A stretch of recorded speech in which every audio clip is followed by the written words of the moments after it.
Bonjour mon monde, bonjour. On est aujourd'hui le 4 mars 2025.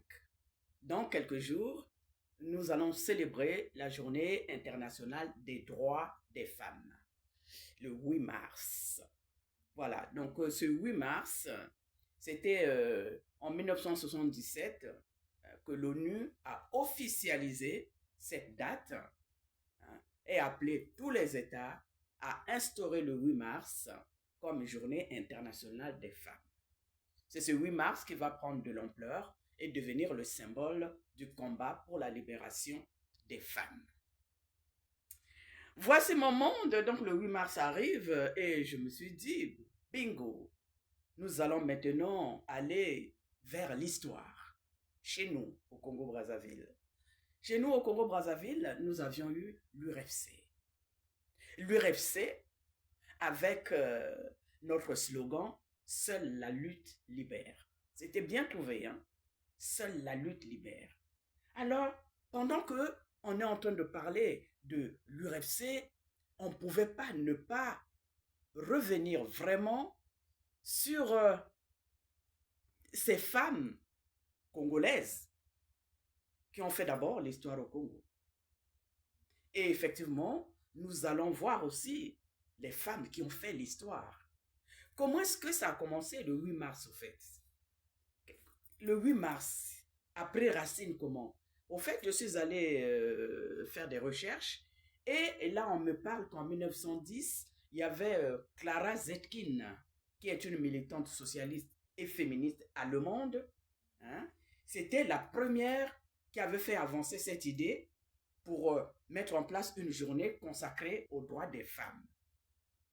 Elle disait alors, les femmes socialistes de tous les pays doivent s'organiser tous les ans et doivent organiser tous les ans une journée des femmes qui servira en premier lieu la lutte pour le droit de vote des femmes. C'est cette réunion, au fait, qui a marqué la décision de célébrer la journée des droits des femmes sur effectivement le principe de la lutte et des libertés. Et là maintenant, je viens à l'Union révolutionnaire des femmes congolaises, URFC. Voilà, URFC, Union révolutionnaire des femmes du Congo. Cette union a été officiellement constituée en mars 1965. Et comme je l'ai dit tantôt, le slogan c'est « La lutte libère ». Comme je l'ai dit, c'est vraiment bien trouvé. Et avec ce slogan, les femmes se sont retrouvées. Naturellement, là, ça me revient un peu cette idée de dire, ah tenez, le président Sankara en avait parlé. Seule la lutte libère. Le président Sankara disait, l'esclave qui n'est pas capable d'assumer sa révolte ne mérite pas que l'on s'apitoie sur son sort. Et donc, à un moment donné, il faut s'assumer. Et je pense que en mars 1965, les femmes ont assumé. Et ont mis en place l'Union révolutionnaire des femmes du Congo, URFC, avec le slogan « Seule la lutte libère ». Qui et comment? Bon, on ne va pas rentrer dans les détails, mais je voulais juste rendre hommage à ces femmes qui en ce moment ont su lever la tête et ont assumé leur liberté. La première présidente de l'Union révolutionnaire des femmes du Congo, c'était Madame Céline Yanza. Céline, on l'appelle Céline Claudette Yanza, née et Combon. Celle a été la première présidente de l'Union révolutionnaire des femmes. J'ai essayé de comprendre, et avec ça, qu'est-ce qu'elle était au fait? On m'a dit, j'ai lu qu'elle était ambassadrice du Congo en Guinée de 1979 à 1984, 1979 à 1984, et elle a été aussi la première femme commissaire politique dans le Niari, commandeur de l'ordre du mérite congolais. Elle a également été sénatrice de 2002 à 2005. Elle décède et nous quitte le 18 octobre 2013 à Brazzaville et est inhumée le 29 octobre au mausolée Marien Ngouabi de Brazzaville. Madame Céline Yanza, la première présidente de l'Union révolutionnaire des femmes du Congo. Et puis, j'ai trouvé aussi Joséphine Bouanga, née Joséphine Mouissou Chilouemba. Elle a pris, au fait, elle a pris la relève après Céline Yanza de 1969 à 1974. C'est là qu'elle a été élue présidente de l'Union révolutionnaire des femmes du Congo. Lors du deuxième congrès extraordinaire tenu le 15 novembre 1969 à Brazzaville. Joséphine Bouanga, née Joséphine Mouissou Chilouemba. Au fait, j'ai essayé un peu de chercher par rapport à elle. Je n'ai pas trouvé d'autres éléments. Il serait très intéressant, s'il y a d'autres qui ont des éléments, de me les envoyer. Pour qu'on puisse effectivement se remémorer de ces femmes vaillantes qui ont mis en marche l'Union révolutionnaire des femmes du Congo. Et puis nous avons Madame Joséphine Monteau Bayonne, née Ngayan. Joséphine Monteau Bayonne a pris la relève de l'Union révolutionnaire des femmes du Congo de 1974 à 1979. Elle est décédée le 24 octobre 1922 en France. Elle a été sénatrice depuis la première législature en 1992. Donc la vénérable Joséphine Monteau Bayonne a été inhumée le 18 novembre au mausolée Marien Ngouabi. Nous continuons toujours dans l'hommage que nous rendons à nos sœurs, nos mamans, et pour qu'on puisse effectivement quelque part se remémorer du travail qu'elles ont fait et de l'héritage qu'elles nous ont légué. Et qu'est-ce que nous faisons de cet héritage? J'ai vu aussi la Madame Élise Thérèse Gamassa, née Mbumba. Madame Élise Thérèse Gamassa, quand j'essaie de lire ce qui est écrit, elle a été plutôt présidente de l'UFPC. L'UFPC. Hein? Après la révolution du 13 au 15 août 63, elle préside l'Union des femmes panafricaines, l'UFPC. Elle a présidé l'Union des femmes panafricaines.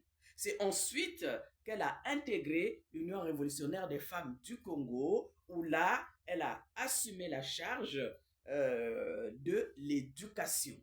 Voilà, la charge de l'éducation. Hein? Et ce qui lui a permis aussi de soutenir la cause des femmes. Ça, c'est Élise Thérèse Gamassa.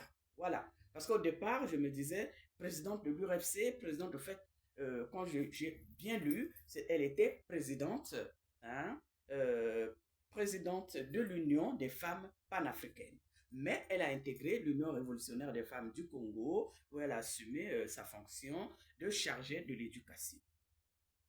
Et nous avons, j'ai fait les recherches, je suis tombée sur Madame Alice Badiangana, aussi appelée Alice Maungu. Hein? C'est une première femme, on dit que c'est une première femme à avoir fait la prison pour ses opinions politiques. Donc, Maungu était une syndicaliste, hein, militante des droits des femmes. Hein? Et donc, elle a participé à l'indépendance de la République du Congo. Elle est leader de l'Union des femmes africaines du Congo. Voilà. Femmes africaines au Congo. Voilà. Elle est leader de l'Union des femmes africaines au Congo. Voilà. Donc, c'est une femme aussi qui s'est battue à sa manière dans les mouvements qu'il y a eu. On dit, l'Union, elle dit, en 1964, le mouvement national de la Révolution impose le regroupement de toutes les associations féminines dans une seule organisation unique. Donc, l'Union démocratique des femmes du Congo, UDFC, qui est remplacée l'année suivante, en 1965, par l'Union révolutionnaire des femmes du Congo, URFC. Ah, je recommence, parce que c'est intéressant à savoir. Qu'est-ce qui est dit? Elle est dit, bon, la révolution congolaise de 1963 annonce des changements dans la condition féminine. La Constitution de 1963 confirme l'égalité entre les sexes. En 1964, le mouvement national de la Révolution impose le regroupement de toutes les associations féminines dans une organisation unique. L'Union démocratique des femmes du Congo, UDFC, est remplacée l'année suivante, en 1965, par l'Union révolutionnaire des femmes du Congo, URFC. Nous continuons. Là, nous avons parlé effectivement des femmes, hein, qui ont apporté leur savoir-faire pour pour quelque part imposer l'égalité des sexes dans notre pays. Avec l'Union révolutionnaire des femmes et avec le slogan « Seule la lutte libère », le mouvement avait commencé. Mais nous ne devons pas oublier les femmes aussi qui ont fait l'histoire de l'Afrique. Alors, des femmes qui ont fait l'histoire de l'Afrique, je peux citer Kimpa Vita, l'étoile révolutionnaire du Congo, qui a été brûlée vive sur un bûcher. C'est la prophétesse, on l'appelle Kimpa Vita. Nous avons les Amazones du Dahomey. Ce sont les femmes soldats dans l'Afrique précoloniale qui ont beaucoup apporté par leur vaillance. Elles ne reculaient devant rien. Nous avons Néfertiti, reine d'Égypte, très connue aussi, épouse d'un grand pharaon, Akhenaton. Et nous avons naturellement la reine Ngalefuro, souveraine des Téké, dernière souveraine d'Afrique noire.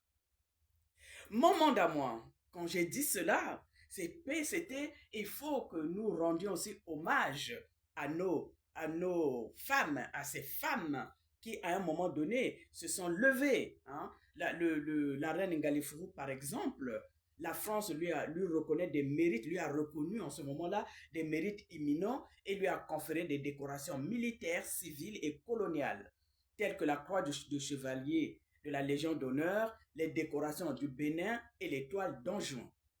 Hein? Donc, c'est des femmes qui ont été vraiment à la hauteur de leur combat. Maintenant, nous, qu'est-ce que nous en faisons? Qu'est-ce que nous faisons, nous, de cet héritage qu'on nous a légué? Qu'est-ce que nous faisons de cet héritage qu'on nous a légué? Voilà. C'est à nous, maintenant, de nous saisir de cet héritage pour en faire notre combat. Comme l'a dit le président Sankara, l'esclave qui n'est pas capable de, comment il a dit ça déjà? Je vais revenir sur ça, parce que c'est très important. Il a dit, le président Sankara a dit, l'esclave, attendez, s'il vous plaît, je prends le mot, parce que c'est très bien de conclure avec ça. Qu'est-ce qu'il a dit? Ah oui, citation. Pour seule la lutte libère, puisque c'est notre slogan. Hein?